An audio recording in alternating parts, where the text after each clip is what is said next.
ہم سب نے نا بچپن میں مٹی کی وہ چھوٹی سی غلک ضرور دیکھی ہوگی، مطلب شاید خود استعمال بھی کی ہو۔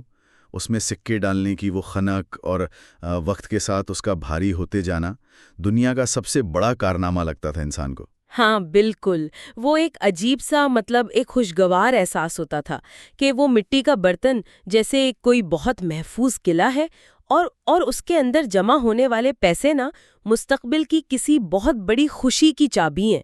بالکل ایسا ہی ہے۔ انسان کو لگتا ہے کہ اس نے اپنے پیسے کو دنیا کی نظروں سے بچا کر ایک ایسا شاہکار کر دیا ہے جو کبھی ضائع نہیں ہو سکتا۔ لیکن ذرا سوچیں، کیا ہو اگر آج یہ پتہ چلے کہ وہ مٹی کا محفوظ قلعہ دراصل ایک ایسا سوراخ ہے جو خاموشی سے بغیر کوئی آواز کیے اس پیسے کی قدر کو روزانہ کی بنیاد پر کم کر رہا ہے؟ یہ واقعی ایک ایسا تصور ہے جو پیسے کے بارے میں ہماری صدیوں پرانی روایتی سوچ کی بنیادیں ہلا کر رکھ دیتا ہے۔ دیکھیں، انسانی ذہن کچھ اس طرح بنا ہے کہ وہ چیزوں کو جمع کرنے کو، یعنی جسے ہم ہورڈنگ کہتے ہیں نا، اسے ہی کامیابی سمجھتا ہے۔ ہاں، کہ بس جمع کرتے رہو۔ بالکل، ہم سمجھتے ہیں کہ ایک تجوری میں یا ایک گلک میں پیسہ بند کر دینا ہی مالیہ کی تحفظ ہے، لیکن حقیقت میں بغیر کسی حکمت عملی کے محض روکے رکھا گیا پیسہ ایک بند کمرے میں رکھی ہوئی پگھلتی ہوئی برف کی طرح ہوتا ہے۔ بظاہر وہ وہیں موجود ہوتا ہے، لیکن اس کا وجود آہستہ آہستہ ختم ہو رہا ہوتا ہے۔ چلیں اس بات کی تھوڑی اور گہرائی میں چلتے ہیں۔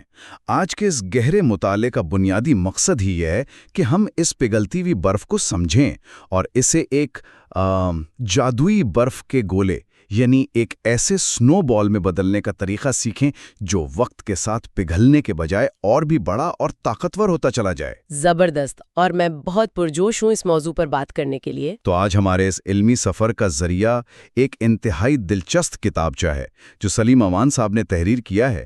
اس کا عنوان ہے سرمایہ کاری کا تعارف، بچوں کے لیے سرمایہ کاری کا مختصر کورس، اور یہ 25 دسمبر 2024 کو شائع ہوا۔ اچھا، نام سے تو یہ لگتا ہے کہ یہ خاص طور پر بچوں میں مالیاتی یعنی فائنانشل شعور بیدار کرنے کے لیے لکھا گیا ہے۔ ہاں، کیونکہ ہمارے معاشرے میں باقاعدہ ایسا کوئی ادارہ یا اسکول نہیں جو یہ بنیادی تعلیم دے۔ لیکن اس کتابچے کا مطالعہ کرتے ہوئے سب سے حیران کن انکشاف یہ ہوتا ہے کہ اس میں بتائے گئے بنیادی تصورات صرف بچوں کے لیے نہیں ہیں۔ بالکل نہیں، میں تو کہوں گی کہ یہ بڑوں کے لیے بھی اتنے ہی ضروری ہیں۔ قطعی طور پر، کتنے ہی بڑے باشعور پیشہ ور اور پڑھے لکھے لوگ آج بھی اپنی خواہشات اور ضروریات کے درمیان فرق کرنے سے قاصر ہیں۔ یہ وہ بنیادی باتیں ہیں جن کی ضرورت ہر عمر کے انسان کو یکساں طور پر ہے۔ دراصل مالیاتی تعلیم واقعی عمر کی محتاج نہیں ہوتی۔ مصنف نے بہت ہی سادہ الفاظوں میں اس خلا کی نشاندہی کی ہے جو ہمارے پورے تعلیمی اور سماجی نظام میں موجود ہے۔ ہم الجبرا اور کیمسٹری تو سیکھ لیتے ہیں، لیکن وہ چیز جس نے پوری زندگی ہمارے فیصلوں پر اثر انداز ہونا ہے اسے نظر انداز کر دیتے ہیں۔ اس کے بارے میں ہم مکمل طور پر اندھیرے میں رہتے ہیں۔ جب ہم بچوں کے لیے لکھی گئی اس تحریر کا بالغ نظری سے تجزیہ کرتے ہیں نا، تو احساس ہوتا ہے کہ یہ دراصل ان نفسیاتی خامیوں کا علاج ہے جو انسان عمر بھر اپنے ساتھ لے کر چلتا ہے۔ تو سرمایہ کاری کے ان پیچیدہ اور جادوئی تصورات تک پہنچنے سے پہلے میرا خیال ہے بنیادی اکائی کو سمجھنا بہت ضروری ہے۔ بالکل، ہمیں سب سے پہلے یہ طے کرنا ہوگا کہ جس چیز کی ہم بات کر رہے ہیں، یعنی پیسہ، وہ آخر ہے کیا، اور اسے سنبھالنے کا وہ کون سا طریقہ کار ہے جس پر پوری معیشت کھڑی ہے۔ یہیں سے ہم آج کی اس گفتگو کی بنیاد رکھیں گے۔ تو اگر بالکل صفر سے آغاز کیا جائے تو پیسہ کیا ہے؟ مصنف نے اسے بہت ہی خوبصورتی سے ایک عالمگیر تجارتی ٹوکن قرار دیا ہے۔ ایک ٹوکن، ہاں، کاغذ کا ٹکڑا یا دھات کا سکہ بذات خود کوئی خاص قدر نہیں رکھتا۔ بالکل، یہ تو بس ایک ایسا ٹوکن ہے جس کی قدر پر پورا معاشرہ متفق ہو چکا ہے اور جو حکومتوں کے حکم اور ان کی ضمانت پر جاری ہوتا ہے۔ انسان اپنی خدمات، اپنا وقت، اپنی مہارت یا اپنی بنائی ہوئی اشیاء کو جب دوسروں کو فراہم کرتا ہے تو اس کے بدلے میں اسے یہ ٹوکن ملتے ہیں۔ اور مزے کی بات یہ ہے کہ بچوں کو بھی یہ تصور سکھانے پر زور دیا گیا ہے کہ وہ گھر کے چھوٹے موٹے کام کر کے یا کوئی چھوٹی سی سروس دے کر یہ ٹوکن کما سکتے ہیں۔ صحیح، اس کا سیدھا سا سبق یہ ہے کہ پیسہ آسمان سے نہیں گرتا۔ ہاں، اور نہ ہی یہ کوئی جادو ہے، یہ سراسر کسی نہ کسی قدر یا ویلیو کے تبادلے کا نام ہے، اور قدر کا یہ تبادلہ ہی معاشی پہیے کی اصل موٹر ہے۔ تو جب ایک انسان یہ بات گہرائی سے سمجھ لیتا ہے کہ اس کے ہاتھ میں موجود کرنسی نوٹ دراصل اس کی خرچ کی گئی توانائی، اس کے وقت اور محنت کا متبادل ہے، تو کیا اس کا نظریہ بدل جاتا ہے؟ 100% بدل جاتا ہے۔ اس کا پیسے کی طرف دیکھنے کا نظریہ یکسر تبدیل ہو جاتا ہے۔ وہ اسے بلا وجہ اڑانے سے پہلے 10 بار سوچتا ہے، اور اسی نظریے کو جب کاغذ پر اتارا جاتا ہے نا، تو اسے بجٹ کہتے ہیں۔ اچھا، بجٹ، جس کے نام سے ہی لوگ گھبرا جاتے ہیں۔ ہاں، لیکن بجٹ کوئی ریاضی کا مشکل سوال نہیں ہے، بلکہ یہ صرف اس بات کا ایک تحریری اقرار اور منصوبہ ہے کہ انسان اپنی کمائی سے زیادہ خرچ نہیں کرے گا۔ بجٹ کو سمجھنے کے لیے نا ہم اسے ایک روڈ ٹرپ کے نقشے کے طور پر دیکھ سکتے ہیں۔ ہاں، فرض کریں ایک شخص ایک طویل سفر پر نکلتا ہے تو نقشہ اسے بتاتا ہے کہ کتنا ایندھن کہاں استعمال کرنا ہے، کہاں رکنا ہے اور کن راستوں پر جانے سے گریز کرنا ہے۔ یہ بہت زبردست تشبیہ ہے۔ نقشہ واقعی منزل تک پہنچنے میں مدد دیتا ہے۔ اور اس مالیاتی نقشے میں سب سے اہم اور شاید سب سے مشکل موڑ وہ آتا ہے جہاں ضروریات اور خواہشات کا راستہ الگ ہوتا ہے۔ کتابچے میں بہت واضح لکیر کھینچی گئی ہے کہ ضروریات وہ ہیں جن کے بغیر انسانی بقا ممکن نہیں، جیسے خوراک، پانی، لباس اور سر چھپانے کی جگہ۔ اور اس کے برعکس خواہشات وہ چیزیں ہیں جیسے نئے نئے کھلونے، برانڈڈ کپڑے یا جدید ترین گیجٹس، جو زندگی میں رنگ تو بھرتے ہیں، مزہ بھی لاتے ہیں، مگر ان کے بغیر بھی انسان بخوشی زندہ رہ سکتا ہے۔ بالکل، اور یہی وہ مقام ہے جہاں بچوں کی نفسیات اور بڑوں کی نفسیات بالکل ایک جیسی ہو جاتی ہے نا؟ ہاں بالکل، ہم بچوں پر ہنستے ہیں جب وہ کسی نئے کھلونے کے لیے دکان پر ضد کر رہے ہوتے ہیں اور انہیں لگتا ہے کہ اگر وہ کھلونا نہ ملا تو ان کی زندگی ختم ہو جائے گی۔ ارے ہاں، وہ زمین پر لیٹ کر رونا اور ضد کرنا۔ بالکل، لیکن ذرا غور کیا جائے تو کیا ایک عام بالغ انسان بالکل یہی رویہ نہیں اپناتا جب وہ ایک نیا اور مہنگا اسمارٹ فون صرف اس لیے کریڈٹ کارڈ پر قسطوں میں خرید لیتا ہے کیونکہ اس کا پرانا فون اب اسے بور کرنے لگا ہے؟ ارے واہ، یہ تو بڑی گہری بات کر دی آپ نے۔ رویہ تو واقعی ایک جیسا ہی ہے۔ دونوں صورتوں میں بنیادی میکانزم ایک ہی ہے، فوری تسکین، یا جسے ہم انسٹنٹ گریٹیفیکیشن کہتے ہیں۔ جب ایک انسان اپنی ضروریات اور خواہشات میں فرق کرنا اور اس لکیر کا احترام کرنا سیکھ لیتا ہے تو وہیں سے بچت کی اصل شروعات ہوتی ہے۔ تو مصنف نے اسی لیے بچوں کے لیے گھر میں جار یا گلک کے استعمال کی بات کی ہے اور اہداف کے تعین پر بہت زور دیا ہے۔ جی ہاں، کیونکہ بچت اگر بغیر کسی مقصد کے ہو تو اس کا ٹوٹ جانا بہت آسان ہوتا ہے۔ ہدف مختصر مدتی ہو جیسے کوئی کھلونا خریدنا، یا طویل مدتی ہو جیسے تعلیم کے اخراجات یا موٹر بائیک لینا، ہدف انسان کو راستے پر رکھتا ہے۔ اچھا، اس سے ایک اور زاویہ ذہن میں آتا ہے۔ اگر کسی بچے کو یا چلیں کسی بڑے انسان کو ہی کسی نئی چیز کے لیے بچت کرنے کا کہا جاتا ہے اور اسے سکھایا جاتا ہے کہ اپنی فوری خواہش کو ابھی روک لو، تو یہ صرف پیسے جمع کرنے کا عمل نہیں رہتا۔ کیا یہ دراصل انسان کی قوت برداشت اور صبر کی تربیت کا امتحان نہیں ہے؟ بلا شبہ ایسا ہی ہے۔ سرمایہ کاری کی پوری نفسیاتی عمارت اسی ایک ستون پر کھڑی ہے۔ بچت کا بنیادی مقصد صرف چند سکے یا نوٹ اکٹھا کرنا نہیں ہے، یہ دراصل انسان کی قوت ارادی یعنی ول پاور کی ورزش ہے۔ جیسے باڈی بلڈنگ کرتے ہیں ہم جسم کے لیے۔ بالکل وہی بات ہے، جیسے جسم کو مضبوط کرنے کے لیے وزن اٹھایا جاتا ہے، ویسے ہی مالیاتی ذہن کو مضبوط کرنے کے لیے خواہشات کو روکا جاتا ہے۔ جب انسان اپنی کسی شدید مگر غیر ضروری طلب کو مؤخر کرنا سیکھ لیتا ہے نا، تو وہ مستقبل کی منصوبہ بندی کے لیے اپنے ذہن کی وائرنگ بدل رہا ہوتا ہے۔ وہ اس قابل ہو جاتا ہے کہ خریداری کے وقت ایک لمحے کے لیے رکے اور خود سے سوال کریں۔ ہاں، وہ سوال کہ کیا مجھے واقعی منطقی طور پر اس چیز کی ضرورت ہے یا یہ محض ایک وقتی جذبہ ہے؟ جس انسان نے یہ صبر اور یہ سوال کرنا سیکھ لیا، وہ مالیاتی آزادی کے سفر کی پہلی منزل کامیابی سے طے کر لیتا ہے۔ تو مطلب ہم نے بجٹ بنانا سیکھ لیا، خواہشات پر قابو پانا سیکھ لیا اور صبر کے ساتھ پیسے بچا کر ایک جگہ محفوظ بھی کر لیے۔ ہاں، بظاہر تو ایسا ہی لگتا ہے کہ سب کچھ ٹھیک ہو گیا۔ بظاہر لگتا ہے کہ مار کا سر ہو گیا اور ہم نے اپنا کام کر دیا، لیکن کتابچے کا اگلا حصہ ایک ایسا خوفناک بیانیہ سامنے لاتا ہے جو انسان کی راتوں کی نیند اڑا سکتا ہے۔ اوفو، وہ کیا ہے؟ وہ یہ کہ اگر بچت کیا ہوا پیسہ صرف گلک، الماری یا بینک کے کسی عام اکاؤنٹ میں خاموشی سے پڑا رہے تو ایک پوشیدہ خطرہ ایک اندیکھا دشمن اس پیسے کو دیمک کی طرح چاٹ رہا ہوتا ہے، جسے ہم افراط زر یا انفلیشن کہتے ہیں۔ انفلیشن، یہی وہ حقیقت ہے جسے سمجھے بغیر کوئی بھی شخص مالی طور پر محفوظ نہیں ہو سکتا۔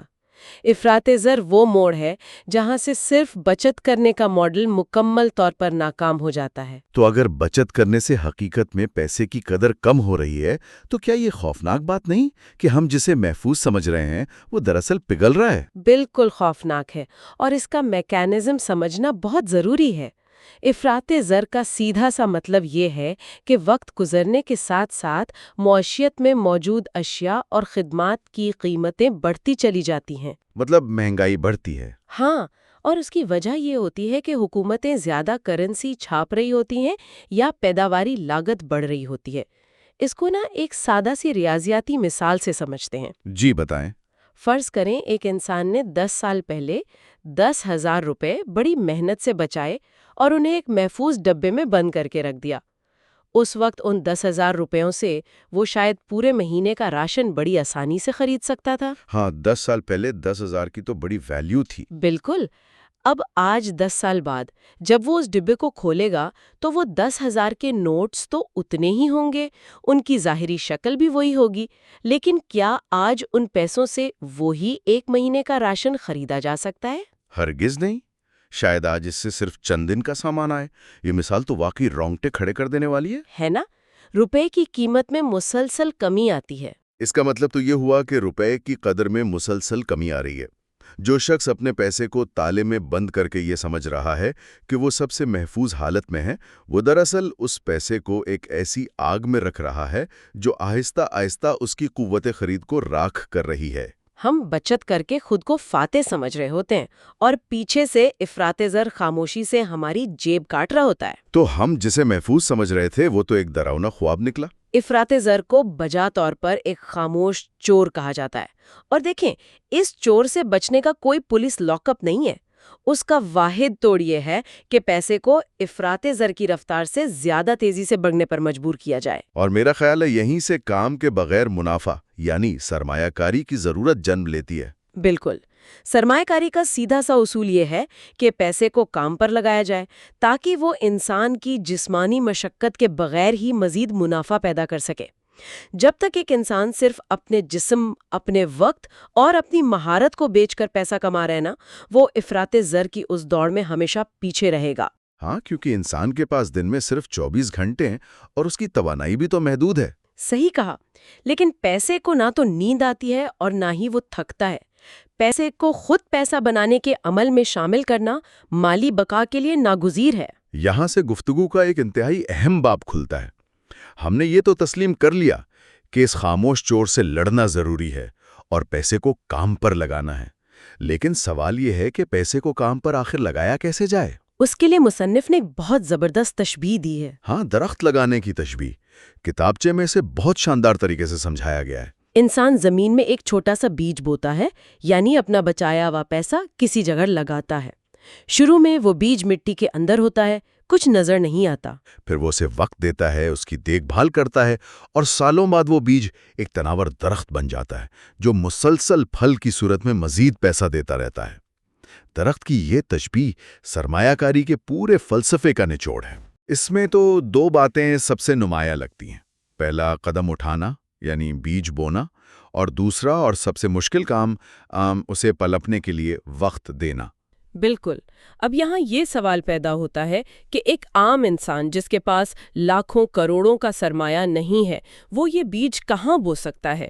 مصنف نے ایسے 4 بنیادی اور آسان طریقے بیان کیے ہیں جو سرمایہ کی دنیا کے دروازے کھولتے ہیں۔ تو سب سے پہلا طریقہ کیا ہے؟ سب سے پہلا اور ابتدائی طریقہ بچت اکاؤنٹس یا سیونگز اکاؤنٹس ہے۔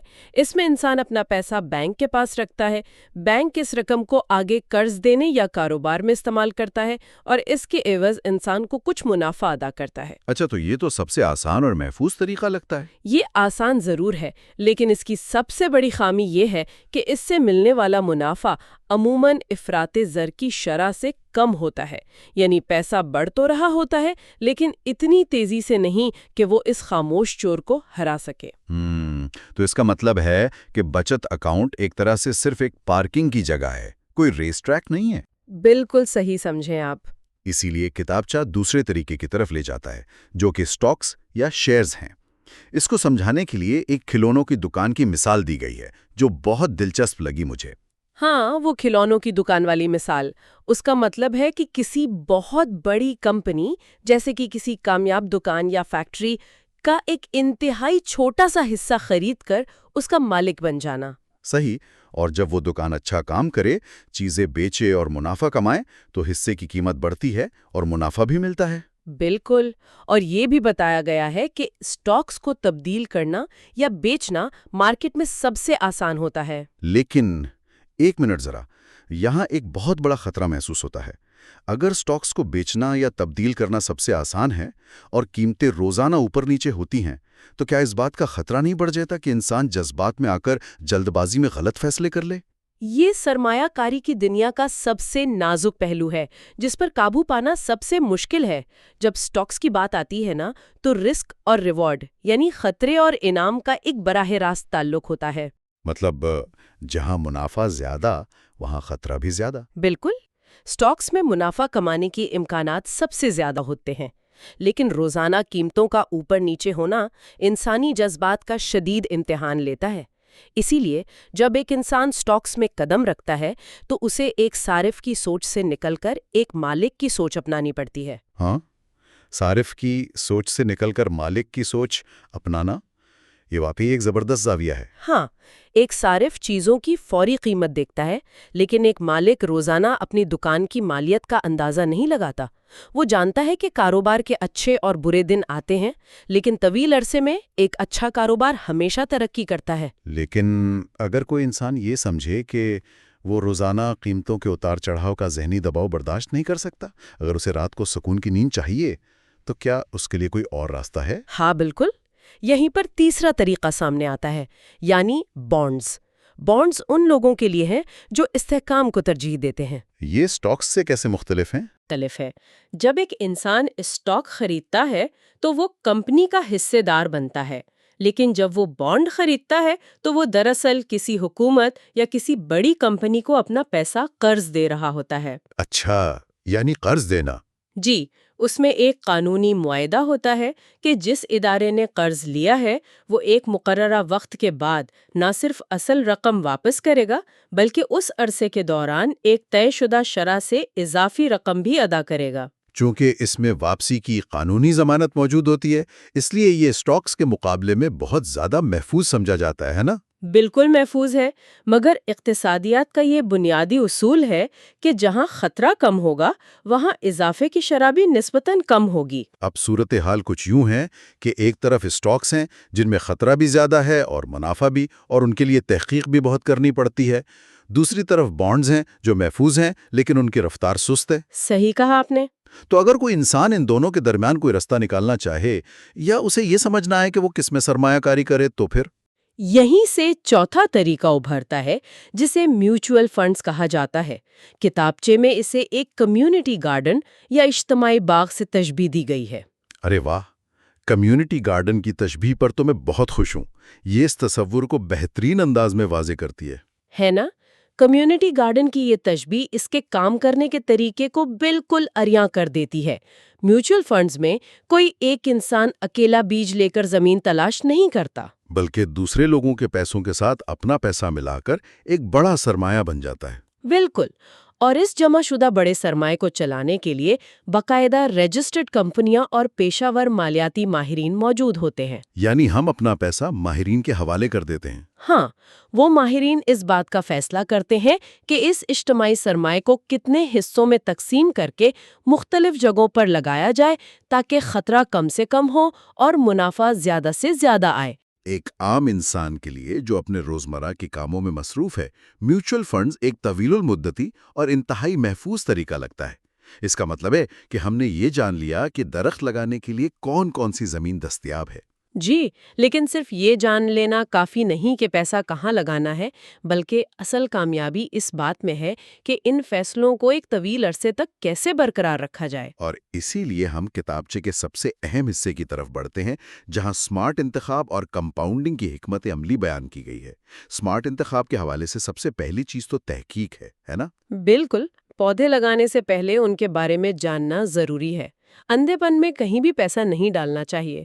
آج کے دور میں کتابیں ہیں، بڑوں سے پوچھا جا سکتا ہے، اور یوٹیوب کا ایک بہترین تعلیمی درسگاہ کے طور پر استعمال کیا جا سکتا ہے۔ یوٹیوب تو واقعی ایک زبردست ٹول ہے اگر اسے ذہانت سے استعمال کیا جائے۔ اور اس تحقیق کے بعد جو اگلا اصول ہے وہ ہے متنوع بنانا یا ڈائیورسیفیکیشن، ہاں، جس کا سادہ سا مطلب ہے کہ اپنے سارے بیج ایک ہی جگہ نہ لگانا۔ یعنی اپنے سارے انڈے ایک ہی ٹوکری میں مت رکھیں۔ اگر ایک پودا نہیں بڑھ رہا تو طریقہ بدل لینا چاہیے۔ بالکل، سرمایہ کاری میں پیسے کو مختلف جگہوں پر تقسیم کیا جاتا ہے تاکہ اگر ایک شعبہ نیچے جا رہا ہو تو دوسرا اسے متوازن کر دے۔ اور پھر ان سب کے ساتھ ضرورت ہوتی ہے صبر اور مستقل مزاجی کی۔ مطلب راتوں رات تو پودا نہیں اگتا؟ بالکل نہیں اگتا۔ تھوڑی تھوڑی رقم باقاعدگی سے بغیر ناغہ کیے شامل کرتے رہنا چاہیے۔ اور جب یہ مستقل مزاجی اور صبر آپس میں ملتے ہیں تو ایک ایسا ریاضیاتی جادو رونما ہوتا ہے جو حیران کن ہے، اور وہ تصور ہے کمپاؤنڈنگ، یعنی مرکب اضافہ۔ یہ اس کتابچے کا سب سے اہم تصور ہے۔ یہاں یہ بات بہت ہی دلچسپ ہو جاتی ہے۔ کتابچے میں اسے ایک جادوئی برف کے گولے یعنی سنو بال سے تشبیہ دی گئی ہے۔ برف کے گولے کی یہ تشبیہ کمال ہے۔ ہاں، ذرا تصور کریں کہ ایک چھوٹے گولے سے شروعات ہوتی ہے۔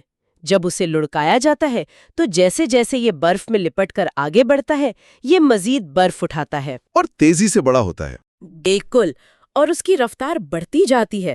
لمبے عرصے تک انویسٹ رہنے سے دولت میں بے پناہ اضافہ ہوتا ہے۔ اس کا مطلب ہے کہ سب سے زیادہ بھاری کام آپ کا پیسہ نہیں بلکہ وقت کر رہا ہوتا ہے۔ آپ نے بالکل صحیح نقطہ پکڑا۔ طویل المدتی سرمایہ کاری اور کمپاؤنڈنگ کی ریاضیاتی خوبصورتی ہی یہ ہے۔ زندگی میں جتنی جلدی یعنی بچپن میں ہی اس کی شروعات کی جائے، برف کے اس گولے کو لڑکنے اور بڑا ہونے کے لیے اتنا ہی زیادہ وقت ملتا ہے۔ اور وقت ہی وہ اصل جادوگر ہے جو ایک عام انسان کو زبردست دولت مند بنا سکتا ہے۔ بالکل، وقت کے ساتھ منافع پر منافع ملتا ہے اور وہ گولا دیوے کال ہو جاتا ہے۔ اگر ہم اس تمام گفتگو کو سمیٹتے ہوئے بات کریں تو ہم کہہ سکتے ہیں کہ مالیاتی خواندگی یعنی فائنینشل لٹریسی صرف اعداد و شمار کا کھیل نہیں بلکہ یہ ایک طرز زندگی ہے۔ جی ہاں، یہ ایک مائنڈ سیٹ ہے۔ یہ اپنی خواہشات اور ضروریات کو پہچاننے، صحیح وقت پر بیج بونے اور پھر انتہائی صبر کے ساتھ اس برف کے گولے کو بڑا ہوتے دیکھنے کا نام ہے۔ یہ ایک ایسا سفر ہے جو انسان کو حقیقی مالی آزادی کی طرف لے جاتا ہے۔ بالکل۔